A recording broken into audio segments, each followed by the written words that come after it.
நான் தேசிய கொடியை வலது தோள்பட்டையில் பச்சை குத்திருக்கேன்னா அது பலருக்கு தெரிந்தாலும் சிலருக்கு தெரியாவிட்டாலும் அது என்றைக்கும் நான் செய்த செயல்.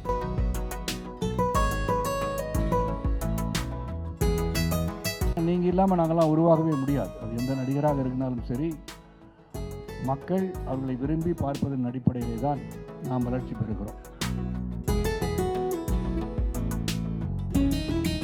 அனைவருக்கும் என் அன்பு கலந்த மதிய வணக்கத்தை தெரிவித்துக் கொள்கின்றேன். நிகழ்வுக்கு வருகை தந்து இந்த நிகழ்ச்சியை மக்களிடம் எடுத்துச் செல்வதற்காக ஊடக நண்பர்களுக்கும் தொலைக்காட்சி நண்பர்களுக்கும் இங்கு நாட்டாமை குடும்பம் என்று பச்சை குத்தி கொள்ள வேண்டும் என்ற அவாவில் வந்த உங்கள் அனைவருக்கும் நன்றி தெரிவித்துக் கொள்கின்றேன். அந்த செயலை செய்வதற்காக வருகை தந்திருக்கின்ற வாணியின் மகன் அவர்களுக்கும் என்னுடைய வணக்கத்தை தெரிவித்துக் கொள்கின்றேன். இது நம்ம நிகழ்ச்சி முதல்ல அங்கே பிறந்தநாள் விழா கொண்டாடுறீங்க, அதுக்கு நான் நன்றி சொல்லிடுறேன். அந்த விழாவை பற்றி சிறப்பாக அன்பு சகோதரர் சுந்தர் அவர்கள் எடுத்துரைத்தார்கள். அங்கேயும் பேச வாய்ப்பு இல்லாதவர்கள் சிலர் பேச வேண்டும் என்று நினைத்தது. பாஸ்கர்லாம் பேசணும்னு சொன்னார், உட்கார்ந்துருக்காரு. ஈஸ்வரன் துடித்து கொண்டிருக்கிறார், மகாலிங்கம் துடித்து கொண்டிருக்கிறார்கள். பலரும் துடித்து கொண்டிருந்தாலும் பசியில் அனைவரும் துடித்து கொண்டிருப்பதை மனதில் கொண்டு நான் பேசிவிட்டால் அது சிறப்பாக இருக்கும், பேசினாலே பசி அடங்கியது போல் இருக்கும் என்று சொன்னாலும், இல்லை தலைவரே, சாப்பிட்டாலும் பசி அடங்கும் அப்படின்னு சொல்கிறது குடும்பம். அதனால் நாம் அனைவரும் உணவறிந்து விட்டு சிறப்பாக இந்த நாளை கடந்து செல்வோம் என்று சொல்லி, அதாவது இந்த குடும்பம் கிட்டத்தட்ட 38 வருஷம் 38 வருஷம்ன்றது சாதாரண உறவு கிடையாது. இது என்ன ஒரு பிறந்தநாள் விழா எடுக்கிறார்கள், பிறகு நன்றி தெரிவிக்கிறேன் என்று சொன்னால், என்னை ஆளாக்கி இந்த தமிழகத்திற்கு மட்டுமல்ல உலகிற்கு எடுத்து இவர்தான் எங்கள் நாட்டாமை, இவர்தான் சுப்ரீம் ஸ்டார் என்ற உலகுக்கு அடையாளம் காட்டியவர்கள் நீங்கள். உங்களுக்கு என்றும் நான் கடமைப்பட்டிருக்கின்றேன். ஏன்னா நீங்கள் இல்லாமல் நாங்கள்லாம் உருவாகவே முடியாது. அது எந்த நடிகராக இருந்தாலும் சரி, மக்கள் அவர்களை விரும்பி பார்ப்பதன் அடிப்படையிலே தான் நாம் வளர்ச்சி பெறுகிறோம். ஏன்னா தியேட்டருக்கு போகும்போது கூட்டங்கள் நிறையா வந்துச்சுன்னா அந்த தியேட்டர் உரிமையாளர்கள் தயாரிப்பாளர்கள் எடுத்து சொல்லி, அந்த டிஸ்ட்ரிபியூட்டர் தயாரிப்பாளர் சொல்லி, இந்த சரத்குமார் ஒருத்தர் வந்திருக்காருங்க, அவர் நல்லா விசிலடித்து கை தட்டுறாங்கன்னு சொன்னால் தான் அவங்க உடனே அவரை வச்சு படம் எடுங்கன்னு சொல்லுவாங்க. இது ஒரு சைக்கிள். அதில் ரசிப்புத்தன்மை அதிகரிக்கும் போதும் அந்த ரசிப்புத்தன்மைக்கு ஏற்ப நம் வளர்ச்சி இருக்கிறது. என்னை பொறுத்தவரை என் கூட பயணித்தவங்க எல்லாமே இன்று வரை என்னுடன் இருக்கிறார்கள்னு சொன்னது எனக்கு பெரிய மகிழ்ச்சி.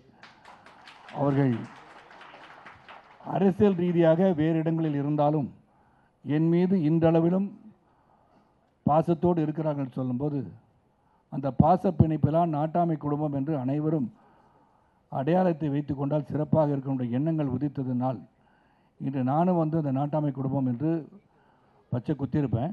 ஆனால் படப்பிடிப்பு இருப்பது காரணத்தால் அந்த படப்பிடிப்பு முடிவதற்கு ஒரு 14-15 தேதி ஆன பிறகு அந்த நாட்டாமை குடும்பம் என்ற முத்திரை என் கைகளும் இருக்கும் என்பதை உங்களுக்கு தெரிவித்துக் கொள்கிறேன். இது என்ன புதுசாக பச்சை குத்திருக்கோம் அப்படின்னு சொன்னால், இது புதிதல்ல, பலருக்கு புதிதாக இருக்கலாம். என்னுடன் பயணித்தவர்கள் உணர்வோடு செய்து கொள்வதுதான். இப்பயும் கட்டாயம் யாருக்கு கிடையாது. யார் யாருக்கு அது குத்த இயலாது, மருத்துவ ரீதியாக அது ஒவ்வாது என்று இருப்பவர்கள் நிச்சயமாக அதை செய்யக்கூடாது என்று சொல்வது முதல் ஆளாக நான் இருக்கின்றேன். அதனால் அது ஒரு அடையாளம் தான். இது ஒரு க்ரீன் கார்டு மாதிரி சொல்லும் போது ஒரு உணர்வை உறுதிப்படுத்துவது தான் இந்த பச்சை குத்துறது. அந்த காலத்தில் அப்படி தான். நான் தேசிய கொடியை வலது தோள்பட்டையில் பச்சை குத்திருக்கேன்னா அது பலருக்கு தெரிந்தாலும் சிலருக்கு தெரியாவிட்டாலும் அது என்றைக்கும் நான் செய்த செயல். தேசிய பற்று உள்ளவன் நான், தேசிய நீரோட்டத்தில் இருக்க வேண்டும் என்று நினைத்து பயணித்துக் கொண்டிருப்பவன் நான். நாடு சிறப்பாக இருந்தால்தான் மக்கள் சிறப்பாக இருக்க முடியும் எண்ணத்தில் பயணிப்பவன் நான். அதனால தான் அப்பயே நான் பார்க்காதவங்களுக்கு இன்றைக்கும் காமிச்சிடுறேன். பார்க்குறவங்க படத்தை போய் பார்த்தா தெரியும். இதுதான் என்னுடைய நேஷனல் ஃப்ளாக். இதனால் ஒரு ஒற்றுமை என்பது தேசிய உணர்வு இருக்க வேண்டும் என்று நான் பச்சை குத்தினேன். அதுக்கு தனிப்பட்ட முறையிலே ஊடக நண்பர்களும் பத்திரிகை செலவு இல்லாத போது இதை பச்சை குத்துன பிறகு ஒரு படப்பிடிப்புக்கு போயிருக்கும்போது, என்னென்ன இந்த கட்சி கொடி பச்சை குத்திட்டீங்க, எப்போ அது கட்சி கொடி இல்லைப்பா, அது தேசிய கொடி அப்படின்னு. ஸோ இந்த அளவிலே அந்த கொடி, அந்த கலர் மூவர்ண கொடி சிலர் பயன்படுத்தி விட்டதால் அது தேசிய கொடிக்கு உள்ள மரியாதை சில சமயங்கள் கிடைக்காமல் சென்று விடுகிறதோ என்று எண்ணம் அன்று எனக்கு வந்தது.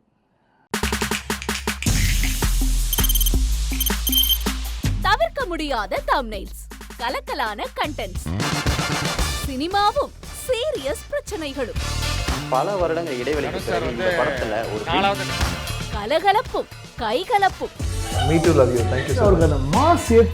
போயிட்டே தான் இருக்காரே தவிர பிரேக்கே இல்லாமல் பிரேக்கிங் நியூஸ் சொல்லும் தந்தி டிவி ஆப். இன்ஸ்டா தலைமுறை வரை இறங்கி அடிக்கும் தந்தி டிவியின் டிஜிட்டல் எக்ஸ்க்ளூசிவ். அது தண்ணிக்குள்ள போகும்போது ஹேங் ஆயிடுச்சு. உங்களுக்கு விஜய் சார் எந்த அளவுக்கு ரொம்ப பிடிக்கும்? Of course, Malayalis are huge Vijay sir fans. ரெண்டு பேருமே ரொம்ப பிடிக்கும் எனக்கு. தந்தி டிவி ஆப்பை இலவசமா டவுன்லோட் செய்யுங்க. ஃபாலோ பண்ணுங்க, சப்ஸ்கிரைப் பண்ணுங்க, என்ஜாய் பண்ணுங்க.